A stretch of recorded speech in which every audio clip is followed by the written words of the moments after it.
네, 정치권의 허심탄회한 속내를 들여다보는 시간이죠. 각설하고 시즌2.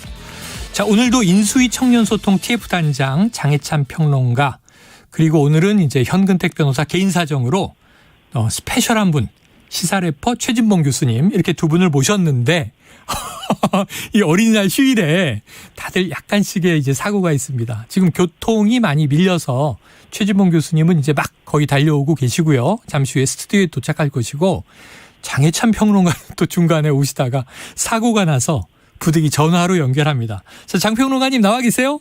안녕하십니까, 장해찬입니다. 네, 청년소통 TF단장 일도 바쁘실 텐데 지금 네. 어린이날 100주년인데 어디 계신 거예요? 아니, 저는 가다가 타이어가 갑자기 펑크가 나서요.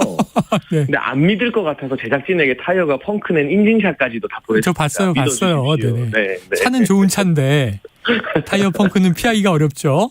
엄청 긴 나사가 박혀가지고요. 아이고 이런. 네, 이 어린이분들 행복하게 보내라고 제가 대신 액땜하는 것 같습니다. 그러면 참 감사한 일이죠. 이게 네. 그냥 이제 땜질로 될 것이냐, 타이어를 교체할 것이냐, 이거 지켜보도록 하고요. 자, 지금 이제 이 청년소통 TF 단장이시니까 이제 다음 주면은 새 정부 시작입니다. 좀 여쭤볼게요. 엊그제 아시다시피 국정과제가 발표됐잖아요. 네. 그런데 이제 일부 공약 후퇴 후폭풍이 있어요. 그렇죠. 여가부 폐지 빠졌다. 병사 월급 200만 원이 좀 미뤄졌다. 네. 자, 요 어떻게 보십니까? 일단은 여가부 폐지 같은 경우는 저희가 한 달 전부터 일관되게 이건 인수위에서 다룰 사안이 아니라 정부 조직법을 바꿔야 되는 것이기 때문에 국회의 몫이다. 그런데 아시는 것처럼 지금은 민주당이 절대 다수 의석을 장악하고 있잖아요. 네네. 그래서 당선인께서도 밝히셨고 인수위 여러 관계자도 밝혔지만 공약 후퇴가 아니라 일단 국정과제는 당면에서 할 수 있는 것 위주로 선정하는 것이고 정부 조직 개편 같은 경우는 차차 민주당의 동의를 얻거나 또는 총선에서 의석 지형이 변하게 되면 하는 것이기 때문에 여가부 폐지라는 공약이 거기에서 공약을 지키지 않았다거나 후퇴했다고 말하기는 좀 어려운 부분 같습니다. 이 부분은 이미 충분히 지지자분들께 여러 차례 설명을 드렸고요. 다만 병사월급 200만 원 같은 경우는 취임 직후부터 할 수 있으면 좋겠지만 이게 어느 정도 좀 점진적으로 바뀌었죠. 하지만 분명한 것은 이제 취임 직후부터 병사분들의 월급이나 봉급은 오르게 될 것이고요. 이게 점진적으로 상향되는 과정을 통해서 2025년께에는 병장 월급이 200만 원 된다는 건 아니겠습니까? 네네. 최선을 다해 노력했지만 약간 후퇴한 부분에 대해서는 국민 여러분께 사과드린다는 말씀. 하지만 현실적 한계 내에서 공약을 다각도로 검토해서 국가 재정에 부담되지 않는 방향으로 실현하려고 하는 안도 내놓았다. 그냥 안 됩니다, 못합니다라고 물러선 건 아니다라는 양해의 말씀도 좀 같이 드리고 싶습니다. 그래요. 일부 좀 조정이 있었던 건 사과드리지만 그래도 최선을 다해서 맞추도록 하겠다, 이런 입장이시죠. 그렇죠. 네. 또 여가부 문제는 이미 여성가족부 장관 후보자가 지명이 됐잖아요. 네네. 그러니까 이제 아까 그 후보자 이야기도 일단은 일을 시작해서 업무 파악을 해서 이게 개편이든 폐지든 향후 결정하겠다. 시간이 좀 걸리겠죠. 그런데 여가부 폐지에 대해서는 당선인께서도 거의 공식 석상에서만 10번 가까이 폐지할 거라고 말씀하신 것 같거든요. 네네. 기억하기로. 이게 한 줄 공약으로 SNS에 딱 떴었고요. 네. 그리고 인수위 중간에 이제 기자분들과 천막 이제 기자실에서 타담회 같은 거 할 때도 국민과 한 약속인데 지킨다라고 당선인께서 스스로 말씀하셨기 때문에 이 부분에 대해서는 정부 조직법이라는 한계 때문에 국정과제에 담기지 않은 것일 뿐 후퇴를 한다거나 미뤄진다거나 이런 차원은 아니라고 대부분의 국민들이 이해하고 계실 거라고 믿습니다. 네. 자, 그런데 이제 국정과제 사실은 아직도 이제 인수위 단계고요. 다음 주 10일이 되면 취임과 동시에 본격적으로 새 정부가 열립니다. 자, 그런데 그 다음에 바로 지방선거가 닥쳐오잖아요. 그렇죠. 그러니까 국민의힘 입장에서 요거 좀 여가부 폐지가 국정과제에서 빠졌다. 요게 청년 지지층 이탈이 우려되는 거 아니냐, 이런 관측도 나와서 지금 또 청년 단장이시니까 어떻게 보고 계십니까? 사실은 이 병사 월급 200만 원 같은 경우는 저희가 처음부터 이게 점진적 인상이다라고 설명을 좀 잘 드렸어야 됐는데 이 그렇지 못한 부분에서 마치 공약이 안 지켜지는 것처럼 여러 오해가 있어서 청년들이 많이 사용하는 온라인 커뮤니티나 지지층을 중심으로 동요가 좀 있었습니다. 하지만 이게 점진적으로 봉급이 인상된다는 게 알려지자 이 정도는 수용할 수 있다는 반응이 주를 이뤘던 것 같고요. 여가부 폐지와 관련해서는 대다수의 이 이 청년 지지층이나 당원분들 그리고 정치에 대해서 관심이 높은 분들은 정부 조직법 때문에 이걸 바로 실현하지 않는다는 것은 충분히 설명이 되어 왔던 부분이라 네. 저희가 온라인 여론이나 각종 모니터링으로 파악한 바 청년 지지층에게 큰 이슈는 아닌 것 같습니다. 오히려 지방선거에서 생각하지 못한 변수는 민주당의 무리한 입법 독주 때문에 검수안박 국면이 생겼잖아요. 아시는 것처럼 그 이후에 민주당의 정당 지지율이 급락하면서 국민의힘과 민주당 지지율 차이가 뭐 근 몇 년 사이 최대치로 벌어지기도 했고 이런 것들이 더 큰 변수로 작용할 것 같습니다. 네, 그래요. 자, 여러 가지 변수들이 복잡하게 움직이고 있습니다. 대선 2라운드라는 얘기도 있고요.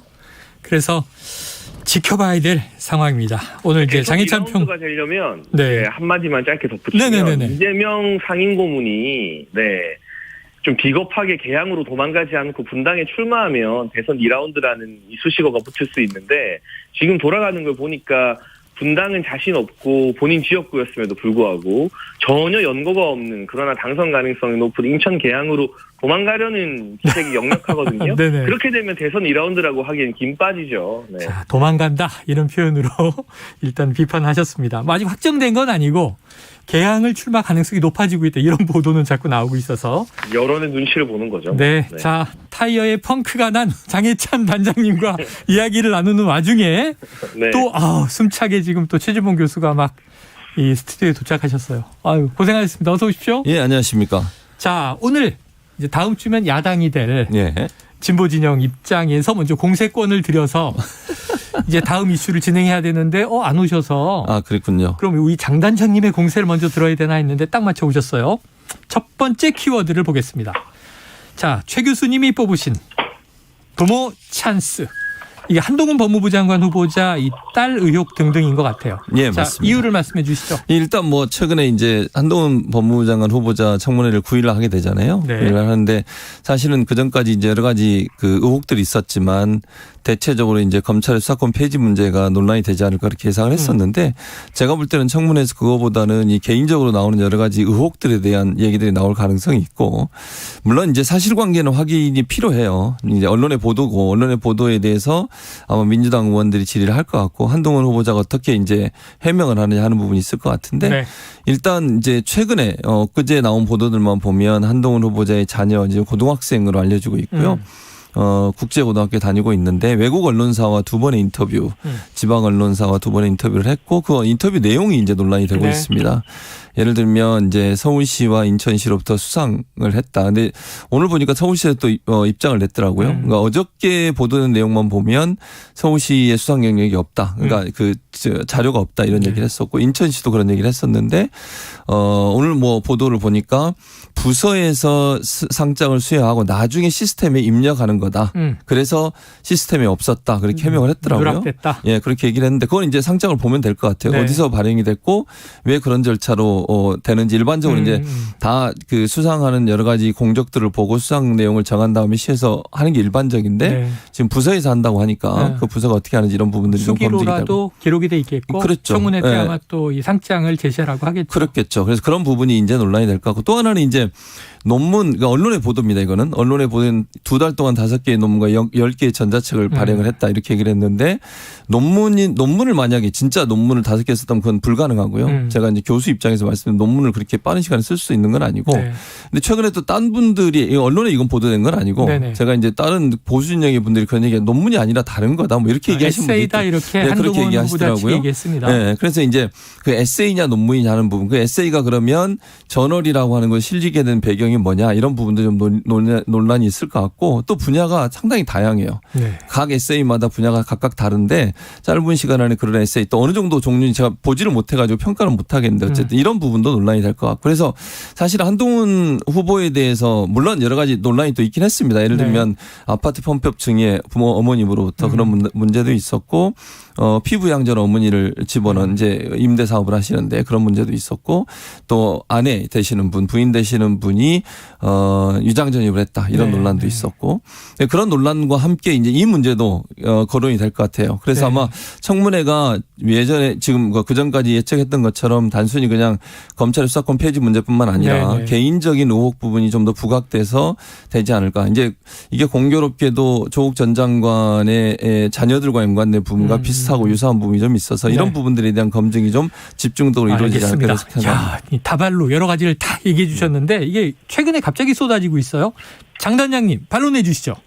일단 이 서울시장상 같은 경우는요. 1년 전에 올라온 서울시 유튜브에 한동훈 후보자 딸이 수상했다는 기록이 남아 있습니다. 오늘 그 같은 증거 등을 많은 언론이 또 파악해서 재보도를 하고 있는데 이게 1년 전 서울시 유튜브에 올라와 있는 거기 때문에 뭐 어떤 조작의 가능성도 전혀 없는 부분이고 이건 애초에 뭔가 행정착오로 인해서 언론이 무리하게 오보를 쓴 것 같아요. 오보다? 그 이미 이제 증거가 나와버렸어요. 네네네. 한동훈 후보자 딸 이름이 이 서울시장상 수상에 박혀있는 캡처 화면도 지금 SNS를 통해서 많이 퍼지고 있기 때문에 확실한 증거가 나왔고 논문 같은 경우는 저도 처음에 논문이라고 해서 좀 고개를 갸웃거리면서 의아했었습니다. 그런데 한동훈 후보자 측의 해명을 들어보니까 이게 논문이 아니라 3페이지에서 4페이지가량의 에세이나 소위 말하는 아티클이라는 거죠. 네네네. 이제 이 정도가 된다면 무슨 이 박사 과정들이나 박사학위 이상의 소유자들이 대학 교수와 함께 쓰는 그런 논문이 아니라 고등학생도 쓸 수 있는 에세이나 아티클이고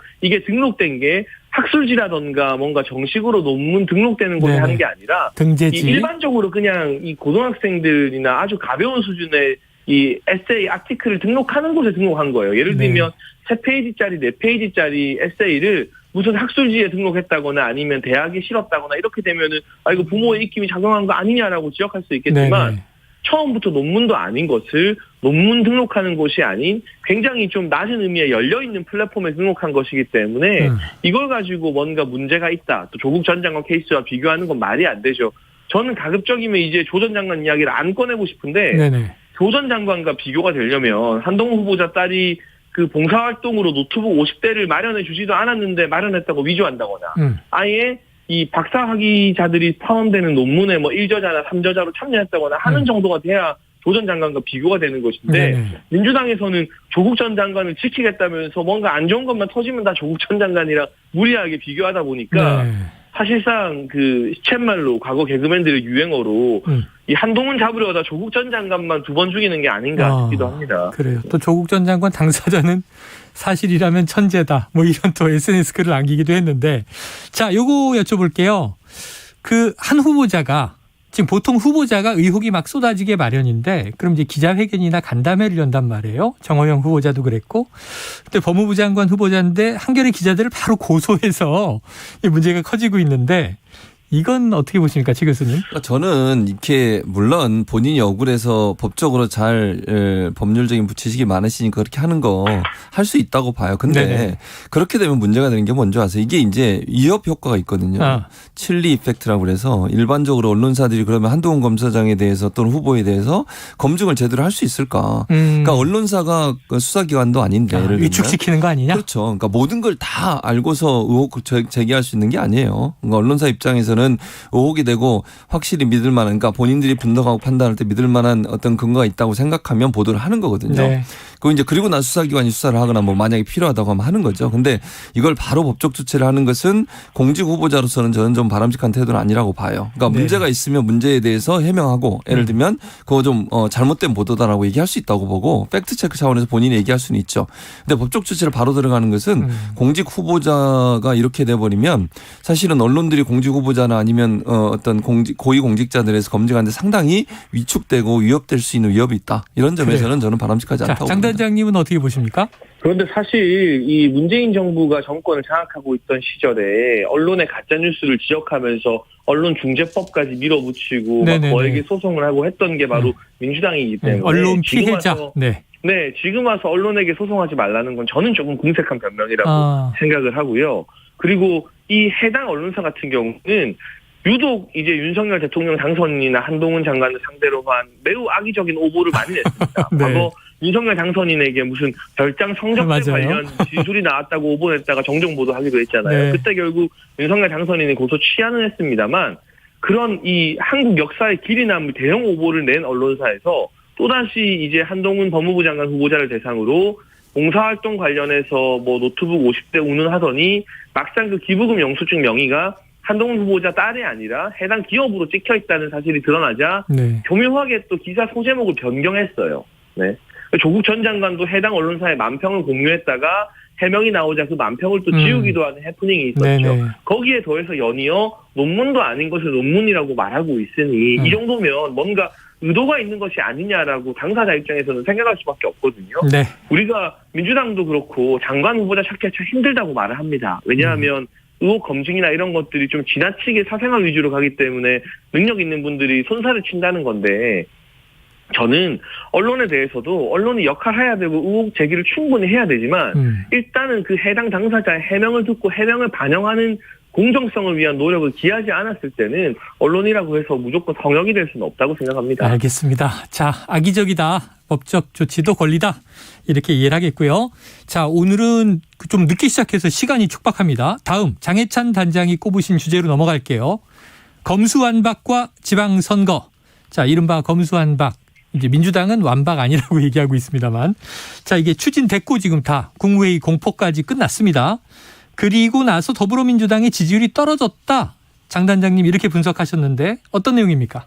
일단은 검수완박하면 지민완박이라고 이준석 당대표가 말한 바 있거든요. 네. 지방선거 민주당 완전히 박살난다는 뜻이죠. 아, 지방완박. 그런데 국민 여론이 정말 무섭습니다. 민주당이 이걸 강행 처리하고 그 와중에 뭐 양양자 사보임, 민영배 위장 탈당, 국회 회기 쪼개기로 필리버스터 무력화, 또 심지어는 국무회의의 시간까지도 뒤로 밀었어요. 네. 이거는 문재인 대통령마저도 이 꼼수의 공모자가 되었다는 뜻이거든요. 그러니까 그 이후에 발표된 여러 여론조사에서 한 기관이 아니라 한 3-4개 곳에서 여론조사를 했는데 공통되게 민주당 지지율이 떨어지고 국민의힘 지지율이 오르면서 네, 정당 지지율이 그렇죠. 네, 두 정당 간의 지지율 격차가 많게는 한 14%까지 나온 조사가 나왔거든요. 이게 제가 몇 년 동안 시사평론을 하면서 계속 여론조사 봤지만 두 정당의 정당 지지율이 이렇게 크게 국민의힘이 이기는 쪽으로 벌어진 거는 문재인 정부 출범한 이후로는 최초인 것 같아요. 네, 최초. 알겠습니다. 지금 단장님께서 14%포인트 격차 얘기하셨으니까 제가 그냥 말씀드릴게요.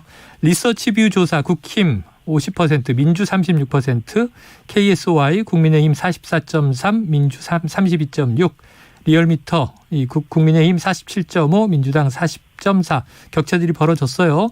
자, 이게 다 4월 29일부터 30일까지 전국 만 18세 이상 성인 1000명 대상. 그리고 리얼미터는 4월 25일에서 29일 2,516명 대상. 그리고 KSY 여론조사는 같은 기간입니다. 이 4월 29일부터 30일까지 성인 1,013명 대상. 자세한 내용은 중앙선거 여론조사 심의위원회 홈페이지 참조하시고요. 말씀하세요.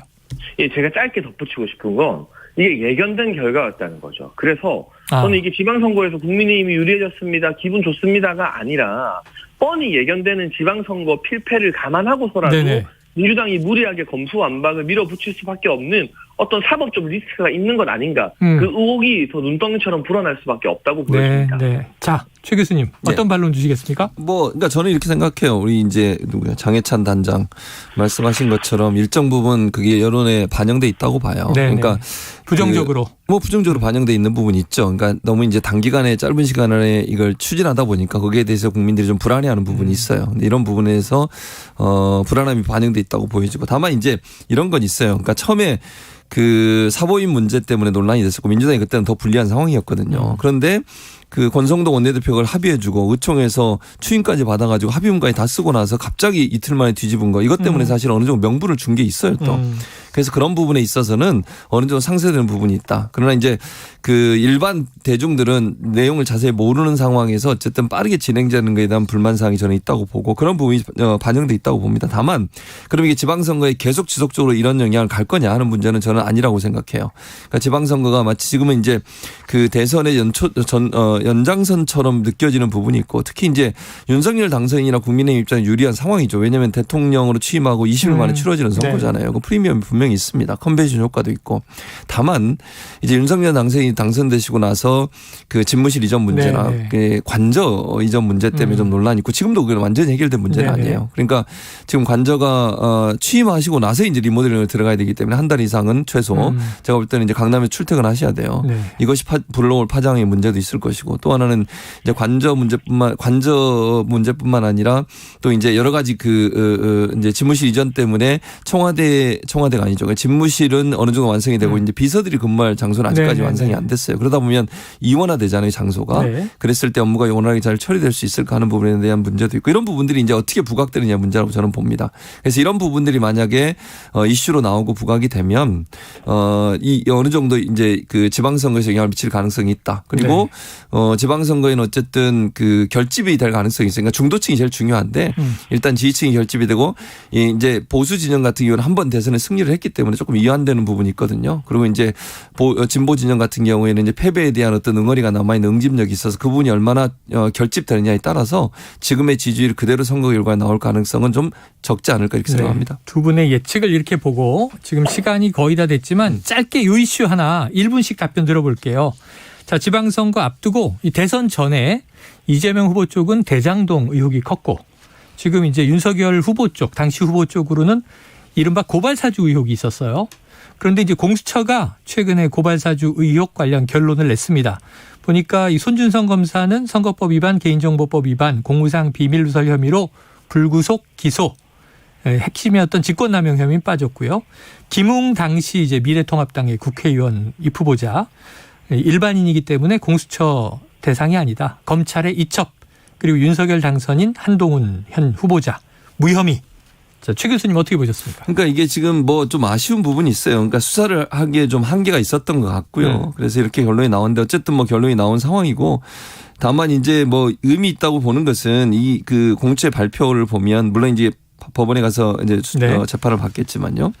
김 의원, 그러니까 김웅 의원이죠. 조시와의 통화 녹취록 등을 토대로 봤을 때 손준성 보호관과 김 의원이 공모해서 윤 당선인과 가족, 검찰 조직에 대한 비난 여론을 무마하고 최 의원에 대한 그러니까 최강욱 의원을 얘기하는 거죠. 부정적인 여론을 형성해 선거에 영향을 미치는 한 점이 인정된다 이렇게 발표를 했고 대검 수정관실도 그 내부 판결문 검색 기록과 검찰 메신저 기록 등을 토대로 손준성 보호관이 소속 공무원들에게 지시해 판결문을 검색 출력하도록 한 사실이 밝혀졌다. 이렇게까지 얘기했어요. 그러니까 이게 부정적인 어떤 윤석열 당선인의 여론을 긍정적으로 바꾸려는 의도를 가지고 최강욱 의원을 이렇게 고소하려고 했고 거기에 일정 부분의 공모가 있었다는 걸 인정을 한 거거든요. 물론 법적으로 처벌할 수 있냐 없냐 문제는 다른 차원이라고 보여져요. 알겠습니다. 다만 이런 일이 일어난 것 자체는 상당히 불행한 일이다 이렇게 생각합니다. 네, 장 단장님도 1분. 네, 이거 공수처가 무능할 뿐만 아니라 비겁한 거죠. 사실은 그 난리를 쳐놓고 체포영장 2번 기각되고 압수수색 영장 2번 기각됐습니다. 그리고 구속영장 2번 기각. 그리고 압수수색한 것은 불법으로 판결받아서 다 무효화가 됐습니다.